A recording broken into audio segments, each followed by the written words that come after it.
Okay, can you hear me? Yes, we can. Okay, let me proceed then. I'm giving this talk. Didn't know I'll be giving the talk, but Dr. Helen literally dragged me by the collar and said I must give one. So I'm going to talk to us about Nigerian palm wine. In the last 5 years, I've done a few publications with NAM members and other investigators from around Nigerian universities. So today I'm going to show about 3 of the publications we've done. All of them are from the same journal, Beverages. I'm one of the editorial board members, and they expect me to publish at least 1 paper every year, which is free of charge, but I've managed to do 3 in 5 years. So a sort of advert, if you have anything on beverages, you can publish it free if you collaborate. So without further ado, I'll move on to the contents of today's short talk. We're going to review 3 publications on palm wine, and they are all collaboration with investigators from 4 Nigerian universities. The first one was done a few years ago with investigators from Federal University of Technology, Owerri. So we looked at the role of Saccharomyces gabonensis supplement. Those of us from the southeastern part of the country may know what they call nche, that they always add to palm wine. We looked at the microbial content, we looked at the volatiles, and we looked at the most intense ions that cause the smell characteristic of palm wine. So we did not do any metagenomics on it.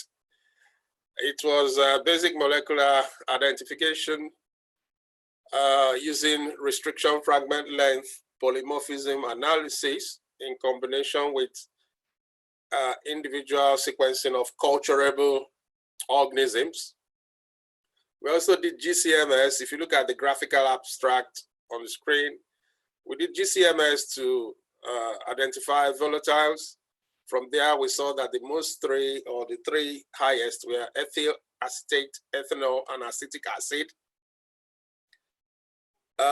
In terms of the microorganisms, we had 42 strains that we sequenced. The restriction fragment length patterns matched with the sequence identification, and out of the 42 strains we did, Saccharomyces cerevisiae was 70%. Then we had Pichia kudryavzevi and Candida tropicalis and ethanolica.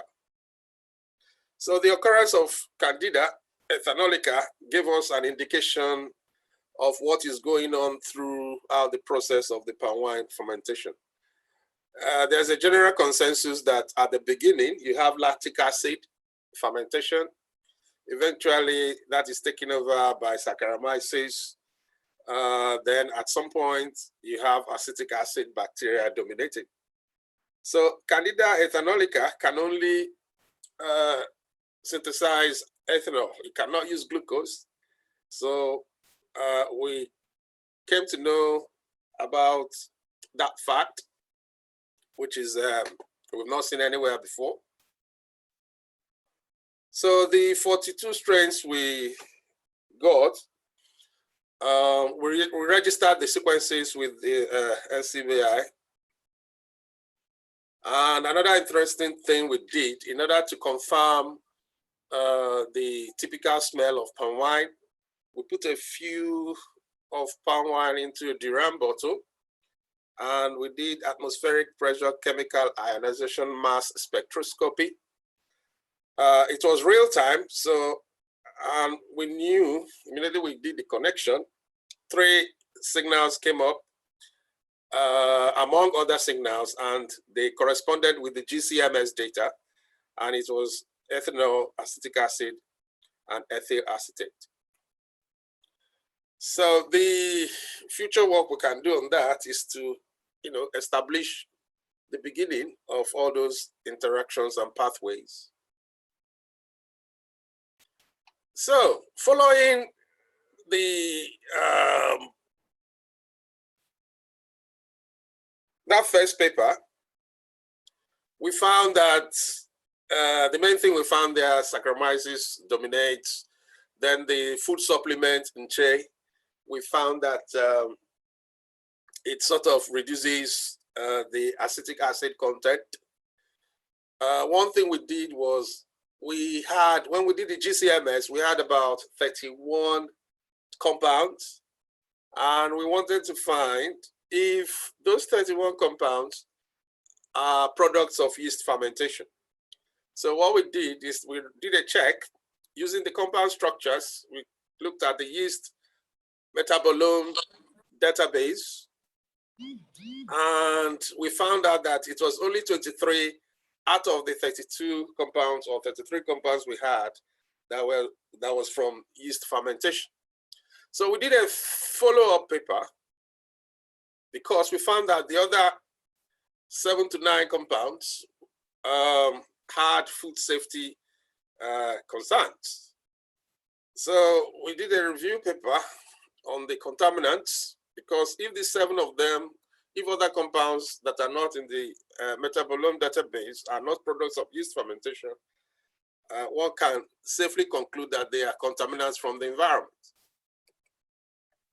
So what we did is that we looked around to get more information about those compounds. The first one there, which I will highlight in red, is styrene. If you just look above there, you have what you call IDLH. IDLH means immediately dangerous to life or health. So we found that the styrene content in the 7 samples we did were all above the required level. So it brings up the debate again whether the food we eat from plastics, whether we are eating some of the plastic. In the case of palm wine, because the containers are not regulated, people use any plastic to put palm wine. So it shouldn't be. So in future, we will hope that NAFDAC will be able to insist that only food grade plastic is used for bottling palm wine. Palm wine is consumed by millions of Nigerians, millions of people around the world now. And it is important that we begin to look at the safety aspect. So next to styrene, number 2, I only talk on number 2, benzene. Benzene is a carcinogen, and we found it in palm wine. But the good thing, the level we found it was not above the immediately dangerous to life or health. We wondered how benzene could come into palm wine, but we've seen several articles from finished products in the developed world where benzoic acid was used as a preservative, and it combined with vitamin C in those drinks to give benzene. So our palm wine is rich in vitamin C, and benzoic acid can come from plant material which comes in contact with the palm wine, and that can produce benzene. So I will not bore you with other materials that we saw. You can look up the paper if you want to look at the contaminants we found in palm wine. But the interesting thing is that we need to look at the plastic we use, and we need to keep an eye on the benzene level, making sure we are not interacting plant materials with the product a lot, so that the benzene level will not get to undesirable levels. So having known the organisms. Last year we did another review paper to reiterate the safety issues in palm wine among other beverages. The production of the drink is at a scale where regulation is required. I think if you are doing, government should come out with the number of liters that you can do for private consumption. But if you're selling to the public at a certain level, you should use food grade plastic. You should be trained on basic food hygiene, which is not expensive. It could be in the language of the person selling the product. Because if you look around the country now, there's an explosion of kidney problems, and they all come from what we eat.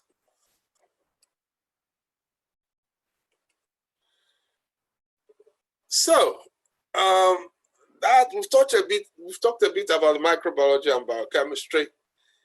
The functional properties. Literature is awash with health claims of palm wine. They say it cures a lot of things, but most of the health claims work mostly done on rats, not human beings. But the beverage contains constituents found in functional beverages. And when we assess palm wine with European regulations, you cannot call it a functional beverages because the ethanol is above 3%. But when it is harvested fresh, the ethanol is below that level. So the challenge would be keeping it at that level and stopping it from fermenting.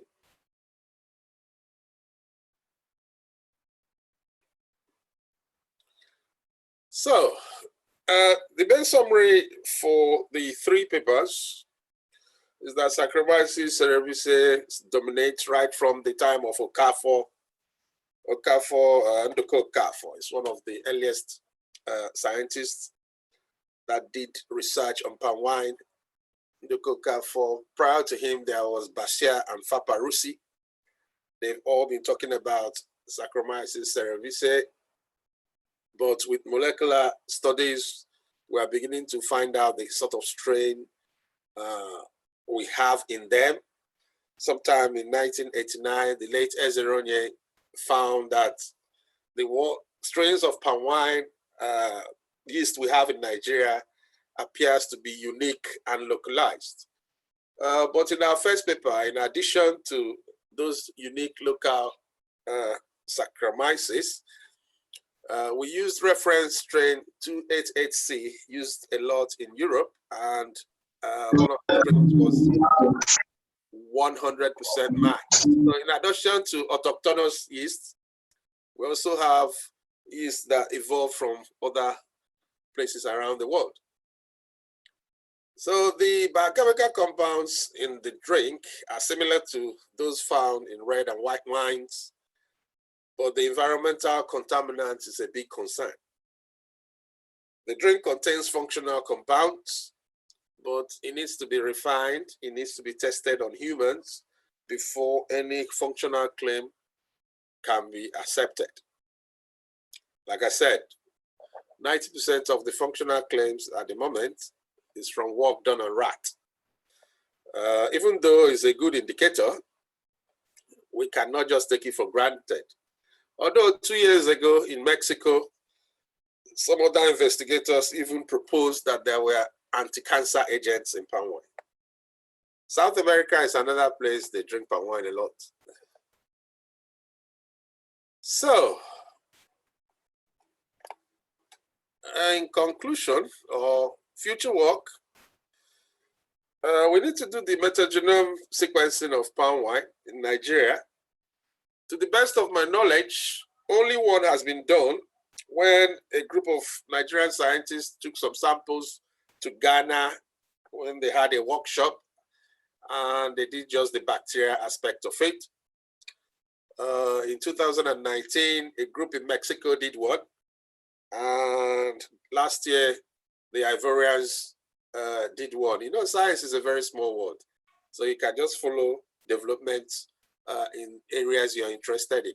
So as far as palm wine is concerned, we've not done any holistic metagenomic sequencing. And as Yinka pointed out in his presentation, there is an opportunity for hundreds of strains unknown. You can find out, you know, genetic materials that are not culturable. We can get more information and compare our samples with palm wine from other parts of the world. Health and functional claims still needs to be investigated before people, you know, just hurt themselves unnecessarily. For example, there is this belief that palm wine is good for nursing mothers.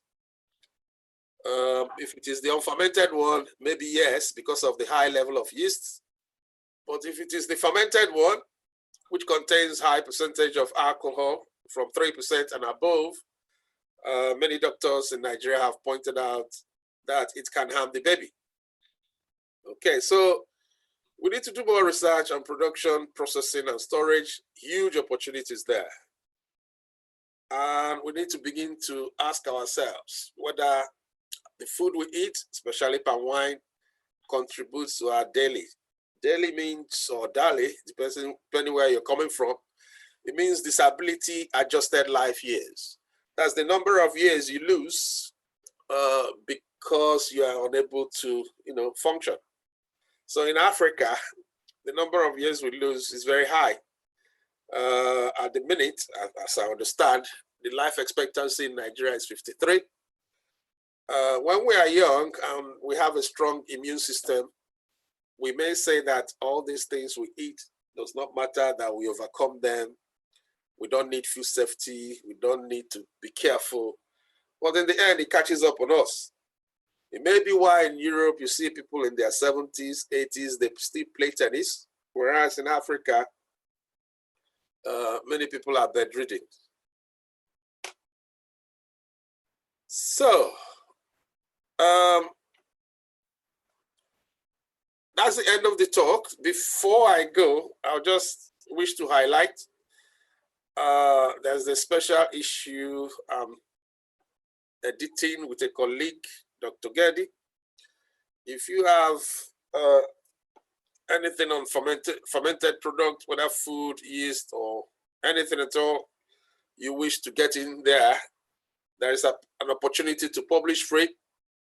If you collaborate, the publication fees for this journal is about 800,000 naira, but you can get it free, and it has a deep scent impact factor as well.